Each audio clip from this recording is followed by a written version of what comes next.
not all that long ago, it was fairly commonplace for Jalisco to commit brazen attacks against military bases in Michoacan. One of the more infamous ones was that convoy they filmed with all their armored vehicles. Right after they filmed that convoy, they actually attacked a local military base in Michoacan. A lot of this had to do with the fact that the military was taking the side of the United Cartels in a lot of these skirmishes, if you want to call them that. Well, once again, this is starting to pick up pace again as far as the brazen attacks on military bases. Before Jalisco would even take responsibility for those attacks, but right now something completely different is happening. They're completely saying it wasn't them at all, and that they're basically being set up for this attack. Now, personally, as a journalist, I don't know who to believe anymore because they're both so full of propaganda campaigns that they launch against each other that it's hard to even keep up. But what I do know 100% for sure is that on the 29th of September, a soldier of the Mexican army lost his life. All right. And this was in a convoy of Sedena, which is Mexican Marines. And basically, what ended up happening was on the highway leading in between Gilotlan de Dolores and Tepaltepec, Michoacan, there was an ambush. Now, this ambush was perpetrated, to my understanding, by 20 people who were members of Mencho's special forces. A lot of people around that area actually saw their logo type, and as well as radio communications was intercepted and recorded of said group planning and carrying out the attack. Now, with that being said, Cartel Jalisco put out a communication that this attack wasn't them, that this attack was actually the United Cartels. And on top of that, that in specific, this attack was carried out by El Abuelo Farias, one of the principal, if not the principal leader of the United Cartels. This is the person, after all, who started the war in between Mencho and the United Cartels.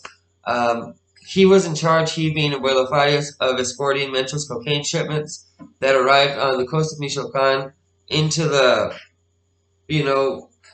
where the laboratories are, and the actual heartland of Michoacan is to make sure these loads get all the way up to their end destination of the border with the United States. Though, of course, Abuelo Farias' part was just getting it through Michoacan. But instead of escorting it through there, he decided to steal over a ton of cocaine and hence starting this war. Now, with all that being said, he's once again being blamed, this time by Mencho, for this attack on the military. According to Mencho, it was him, as well as a team of his mercenaries that are of Colombian, I wouldn't say descent, but they're from Colombia. And they came here to fight on behalf of El Abuelo Farias against, Cartel Jalisco. In this attack in specific, these Colombians go by the name of the H group, El Grupo de Ashe.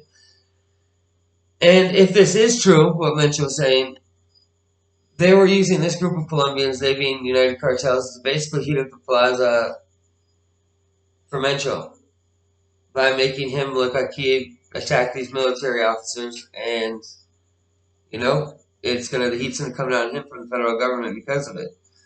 And both sides do things exactly like this. So, there's been things such as exploding drones, huge attacks on civilians, these self-defense movements that are comprised of, yes, local townspeople trying to protect their communities, but also heavily infiltrated by rival cartels. Whatever that offense movement is, It's usually comprised of a rival cartel, the one that's in power right now.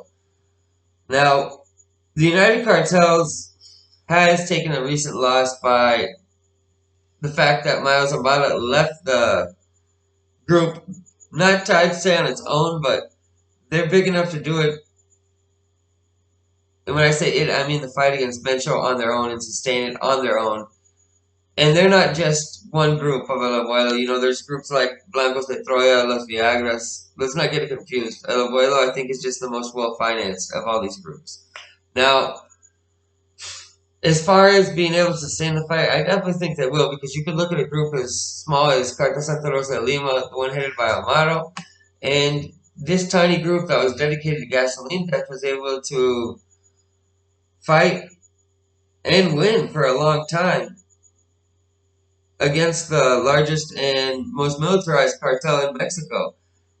On top of that, they're still not out of the game. You know, Cartel Santa Rosa de Lima is still fighting, so uh, I think the United Cartels can definitely keep this fight up and win. I just am sickened on the fact both of these groups take advantage of the civilian population. The United Cartels and Mencho Salisco, you know, have both been documented taking their violence, their anger, whatever you want to call it, but at the end, they've been documented hurting civilians. And that's the reason this channel's here, is I like to point out said atrocities against civilians. So every time it happens, it breaks my heart all over again. I wish this would stop happening. I wish the people in Michoacan could at least have some period of peace where they could just go back to living in the field and living off agriculture, nothing more, nothing less, not having to deal with the incursions of these groups. And this has been going on for decades, you know, the Zetas, Sinaloa cartel, just every group you can imagine has been there at one point or another, and it's extremely lucrative. The rackets off agriculture, as well as the laboratories, lots of other things that coast of Michoacan, like I said. I hope each and every one of you smash on that like button, leave a comment down below, help this get recommended, and let me know what you guys think. Do you think there's any light at the end of the tunnel for the people in Michoacan? Do you think they're forever destined to be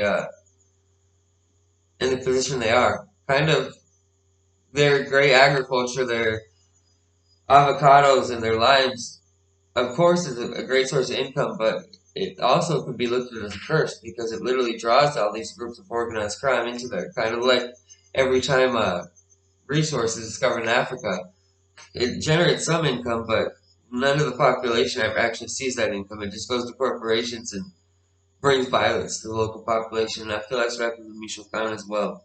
Let me know what you guys think. Who do you think did this, and do you think there's a light at the end of the tunnel for these people?